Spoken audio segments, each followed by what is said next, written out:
l'Église, d'une manière générale, un peu partout, ne prêche plus le message authentique. Ok. Vous voyez, la plupart des messages aujourd'hui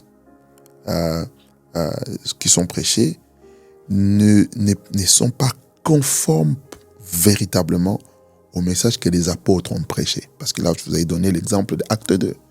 Qu'est-ce que Pierre a prêché? C'était un message simple. C'était pas un message compliqué. Mais un message qui recentre l'homme à Christ. C'est Jésus que vous avez crucifié, Dieu l'a ressuscité, il établit Seigneur et juge de tous. Un message simple. Et les Juifs, et les prosélytes qui étaient là, et tous, la Bible dit, ils eurent le cœur vivement touché.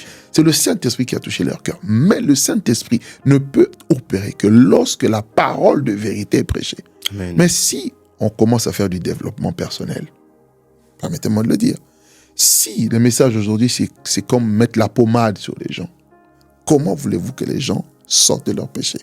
Si Jésus, le Fils de Dieu, pouvait indexer le péché pour sortir les gens du péché, aujourd'hui, on se dit, si on prêche contre le péché, un exemple, on condamne les gens. Alors, on veut avoir un message politiquement correct. Voilà pourquoi il n'y a pas de conversion. Les églises se remplissent des adeptes, mais pas des convertis. Amen. C'est ça le piège. Donc, ce n'est pas notre mission que de remplir les églises, c'est de peupler le ciel. Amen. C'est très important.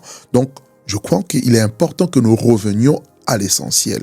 Et lorsque l'évangile est prêché dans la simplicité, avec amour, avec la puissance du Saint-Esprit, le Saint-Esprit lui-même se chargera de toucher les cœurs et on verra de plus en plus de conversions. Certes, tout le monde ne croira pas. La parole est claire.